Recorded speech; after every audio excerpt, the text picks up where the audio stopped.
Hello दोस्तों, आप सभी का स्वागत है। आज इस एपिसोड में जो हम बात करने वाले हैं बहुत ज्वलंत मुद्दा है, क्योंकि इसलिए ज्वलंत मुद्दा माना जा रहा है कि बांग्लादेश के पूर्व प्रधानमंत्री शेख हसीना हैं और शेख हसीना का जो है बांग्लादेश में इन्हें मृत्यु दंड दिया गया है।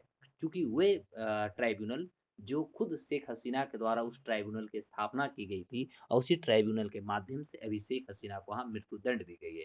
और यहाँ पर ये हमारे भारतीय प्रधानमंत्री है।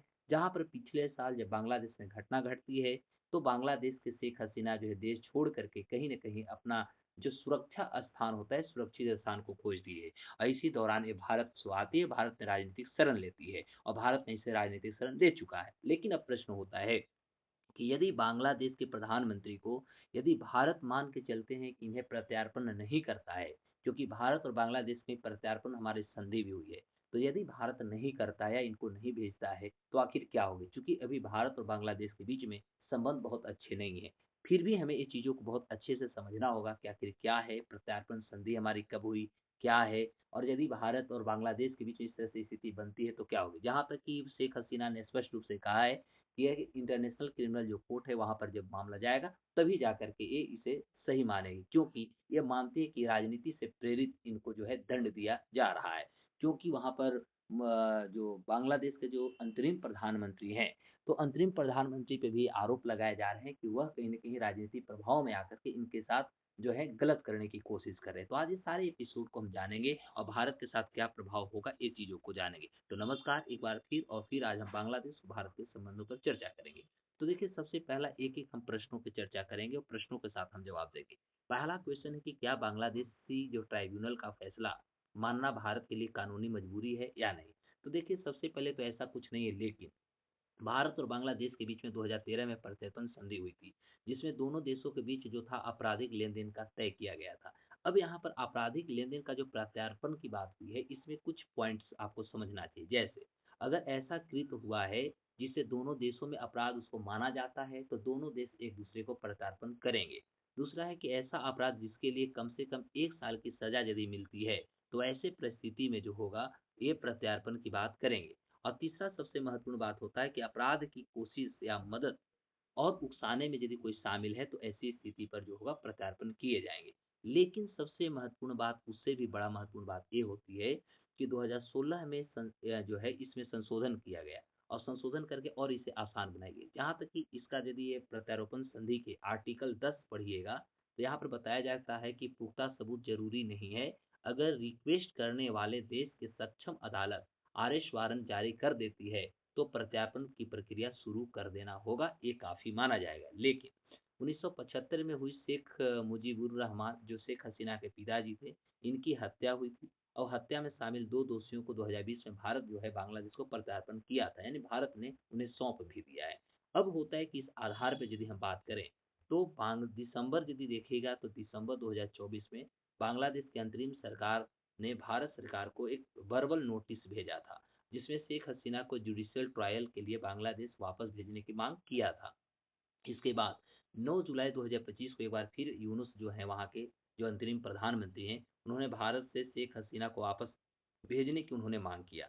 तो भारत ने ऑफ़िशियली कोई जवाब तो नहीं दिया था, लेकिन अब शेख हसीना की मौत की सज़ा मिलने के बाद अब ये प्रश्न होता है कि बांग्लादेश प्रत्यार्पण के लिए भारत पे तो दबाव ज़रूर बनाएगा। अब इस जो स्थिति बनने वाली है, तो इसका भी हम लोग दूसरे क्वेश्चन के साथ देखेंगे। तो अब प्रश्न दूसरा हमारा होता है कि तो क्या भारत अब शेख हसीना को बांग्लादेश को सौंप देगा या बांग्लादेश को भेजेगा? तो बांग्लादेश के विदेश मंत्रालय जो है, उसका ट्राइब्यूनल के फैसला के बाद भारत से ये अपील की गई है कि भारत आरोपियों को बांग्लादेश के अधिकारियों के हवाले कर दे।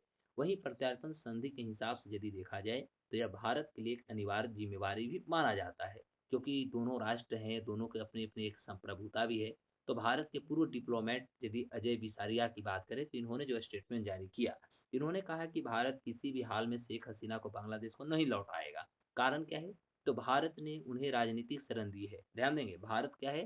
तो भारत जो है शेख हसीना को एक राजनीतिक शरण दी है और एशिया में हसीना के लिए सबसे सुरक्षित भारत से अच्छा कोई देश नहीं है। तो अगर वो हसीना को वापस भेजता है, तो बांग्लादेश में अस्थिरता बढ़ जाएगी और ज़्यादा खतरा वहाँ हो सकती है, यानी खतरनाक साबित हो सकती है। तो इस प्रत्यार्पण संधि के बावजूद शेख हसीना को वापस ना लौटाने को 2 रास्ते अब भारत के पास हो सकते हैं और वे कौन 2 रास्ते हैं वो आपको जानना चाहिए।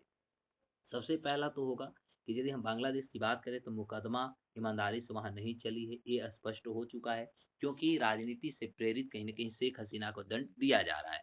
तो ट्रीटी के आर्टिकल यदि 8 पढ़ते हैं, कौन-सी ट्रीटी? मैं बात कर रहा हूँ 2013 के जो हमारा प्रत्यार्पण जो संधि है, तो इसका अनुच्छेद यदि आप 8 पढ़ते हैं, तो इसके तहत स्पष्ट किया गया है कि अगर आरोपी की जान को खतरा होता है, तो और उसे निष्पक्ष ट्रायल नहीं मिलता है या ट्रिब्यूनल का उद्देश्य न्याय नहीं होता है, बल्कि राजनीति से प्रेरित होता है, तो भारत जो होगा प्रत्यर्पण को मतलब मना कर सकता है, भारत इसे डिनाई कर सकता है। तो भारत यह अब जो है आसानी से दिखा सकता है, क्योंकि यह स्पष्ट हो चुका है कि कहीं न कहीं राजनीति से प्रेरित शेख हसीना को दंड देने की कोशिश किया जा रहा है मोहम्मद यूनुस के द्वारा, किसी न किसी तरह से, क्योंकि इसमें पूर्ण रूप से पारदर्शिता नहीं है, कहीं न कहीं न्याय की बात इसमें नहीं हुई। इसका जीता जागता एग्ज़ाम्पल मैं आपको दूँगा कि ट्राइब्यूनल के जैसे ही गठन किया गया, जजों की नियुक्ति की गई और प्रक्रिया जब हुआ तो इस पे यूनाइटेड नेशन ने खुद सवाल उठा दिया है, और इससे प्रूफ होता है कि भारत के लिए ठोस सबूत भी मिल चुके हैं। वहीं यदि देखा जाए तो हसीना को अपने पक्ष रखने के लिए किसी भी प्रकार के कोई वकील इनको नहीं दी गई, सबसे महत्वपूर्ण बात। तो यह भी कहीं न कहीं राजनीति से प्रेरित है। कई रिपोर्ट के मुताबिक देखिएगा तो जजों पर सरकार का दबाव भी बनाया गया है।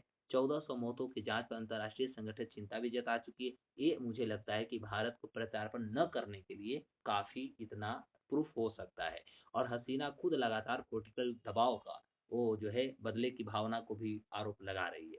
तो भारत के विदेश मंत्रालय जो है, इन्होंने जो इंटरनेशनल कोर्ट जो ट्राइब्यूनल है इसका फैसला आने के बाद, यानी वहाँ का जो ट्राइब्यूनल का जो फैसला आया है, तो इंटरनेशनल जो क्रिमिनल ट्राइब्यूनल है इसका फैसला आने के बाद बयान भी जारी की गई है और कहा गया कि पड़ोसी रूप में यदि देखिएगा तो पड़ोसी के रूप में हम भारत बांग्लादेश के लोगों की भलाई तो भारत चाहता ही चाहता है, साथ ही शांति और स्वतंत्र और लोकतंत्र और स्थिरता के साथ भी भारत जो है उनके साथ अपनी प्रतिबद्धता को दर्शाता है, और हम इस दिशा में हितधारकों के साथ जुड़े हुए हैं, भारत का स्टेटमेंट आया है।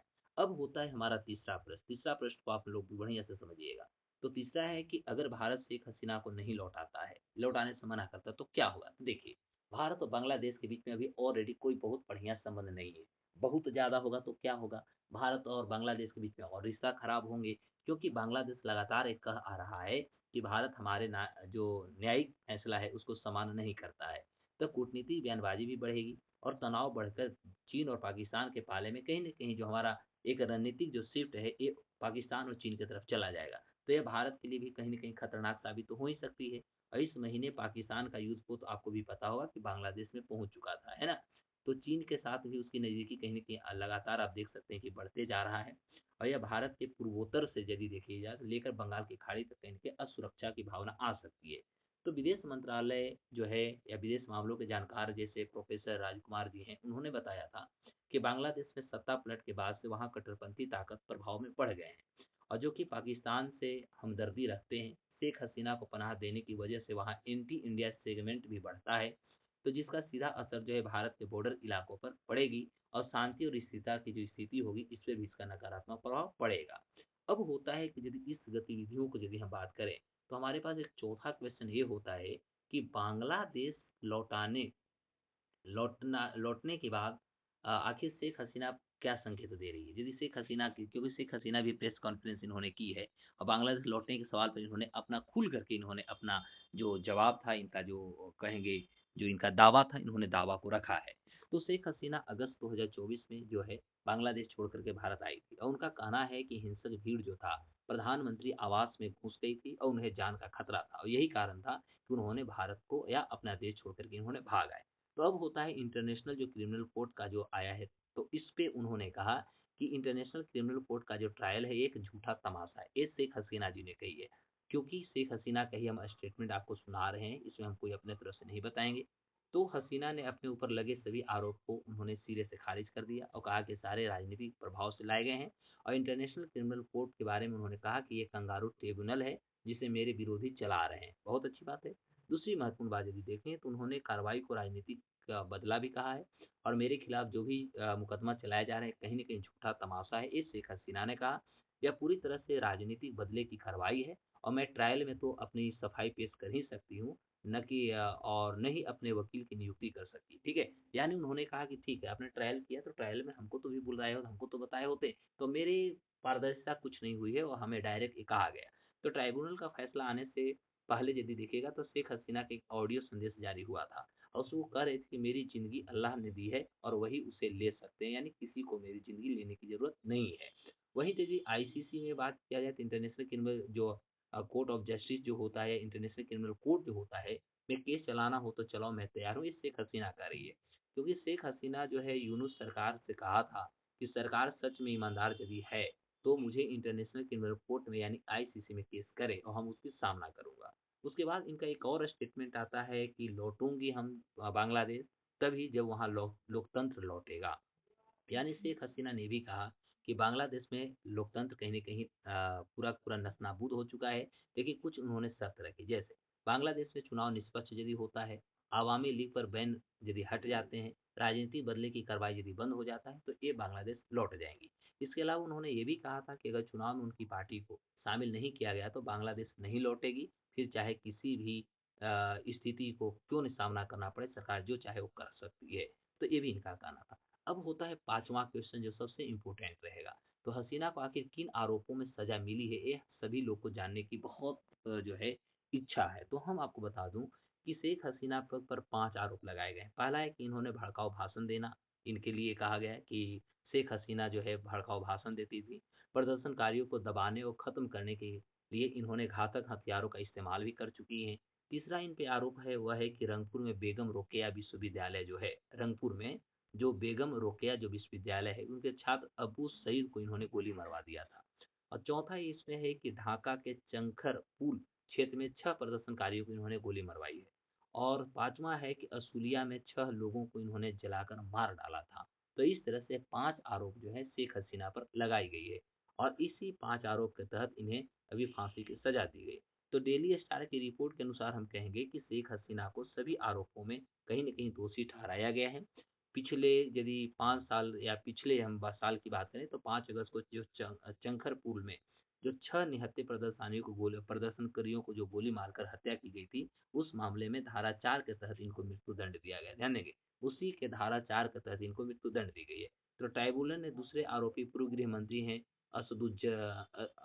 असदुज्जमान खान, उनको 12 लोगों की हत्या का भी दोषी माना, उनको भी फांसी की सज़ा सुनाई गई है। और तीसरा आरोपी जो है पूर्व आईजीपी हैं अब्दुल्ला अल ममून, उनको 5 साल का जेल की सज़ा सुनाई गई है। ममून सरकार गवाह बन चुके हैं और कोर्ट ने हसीना और असदुज्जमान कमाल की प्रॉपर्टी जब्त करने का भी आदेश दिया है। तो ये मामला है पूरा का पूरा। तो अब यहाँ पर सीधा-सा जवाब ये होगा कि क्या भारत जो होगी यानी भारतीय प्रधानमंत्री भारत सरकार जो होगी, क्या शेख हसीना को प्रत्यार्पण करेगा या नहीं करेगा? मुझे लगता है कि आपको बहुत अच्छे से समझ में आ गया होगा और आप ज़्यादा से ज़्यादा लोगों को जो है वीडियो को शेयर करें, खास तौर पे वैसे स्टूडेंट्स जो हमारे यूपीएससी या बीपीएससी की तैयारी कर रहे हैं, तो उनके लिए बहुत इम्पोर्टेंट होगा क्योंकि आने वाले बीपीएससी के मेंस में भी क्वेश्चन आपसे पूछे जाएँगे और ऐसे ही हमारा इंटरनेशनल समझ का भी है। तो आईआर जो हमारा होता है, इंटरनेशनल जो रिलेशन होती है, तो ये इंटरनेशनल टॉपिक आपका सारे एग्ज़ाम के लिए बहुत इम्पोर्टेंट है। तो आप ज़्यादा से ज़्यादा शेयर करें, लाइक, सब्सक्राइब, कमेंट ज़रूर करें।